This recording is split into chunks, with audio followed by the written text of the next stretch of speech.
Comment aborder la question de l'addiction? La gêne est le piège des lieux communs.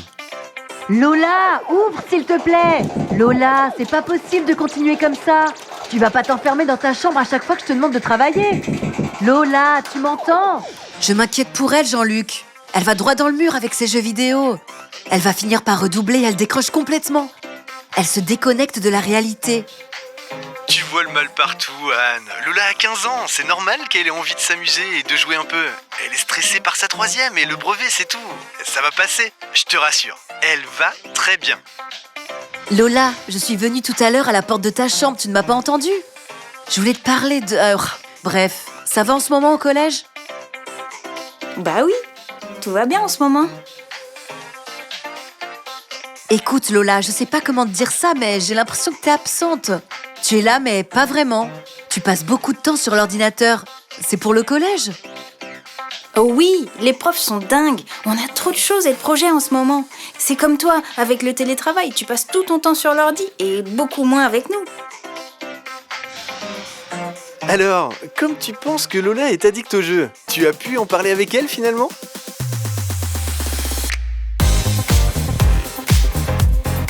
Comment aborder la question de l'addiction avec un proche concerné? Professionnel ou dans un cadre familial, privé, le plus difficile, c'est d'en avoir conscience en tant que proche et de se dire « je suis légitime, je vais en parler ». Ça, c'est la première étape, et souvent parce qu'on est démuni justement, parce que ce sont des situations qui nous affectent, et où on se dit que, encore une fois, faire à la place d'eux, c'est ce qui va le plus l'aider. Eh bien non, au contraire, ça va venir renforcer malheureusement la pratique ou l'addiction. Alors comment faire? Il va falloir aborder le sujet. De manière très simple, ça peut être de se dire, effectivement, tu n'étais pas comme cela avant. Voilà ce que j'observe. Essayez d'avoir un regard objectif sur la situation, avec des éléments, des exemples qui soient tangibles et sur lesquels vous puissiez vous appuyer pour venir appuyer votre propos avec des exemples concrets.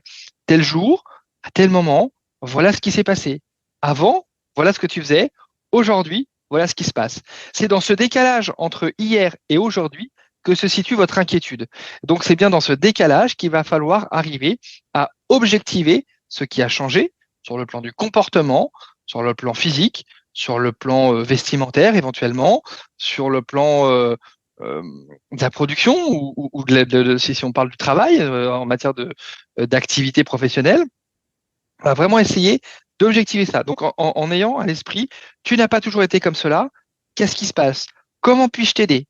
Et puis il va falloir évidemment laisser l'autre parler, au-delà de toute l'empathie que vous allez pouvoir mettre dans la manière dont vous allez aborder le sujet, c'est vraiment laisser une place à l'autre, même s'il n'est pas forcément d'accord avec ce que vous êtes en train de dire. Gardez à l'esprit également que souvent, évidemment, ça n'est pas au premier entretien ou à la première fois, l'entretien c'est très professionnel, mais en tout cas, la première fois où vous allez aborder le sujet, que nécessairement, bien évidemment, la personne va entendre.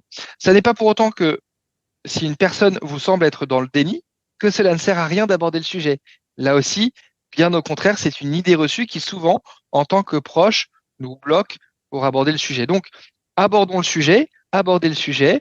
Vous ne verrez peut-être pas de résultats de manière immédiate, mais peut-être parce que vous allez répéter cela, peut-être parce qu'il y a d'autres personnes que vous, dans d'autres contextes, qui vont le faire, qu'à un moment donné, effectivement, il y aura une prise de conscience. Mais ne vous dites pas, il ou elle est dans le déni, ça ne sert à rien. Je ne suis pas légitime, ça ne sert à rien.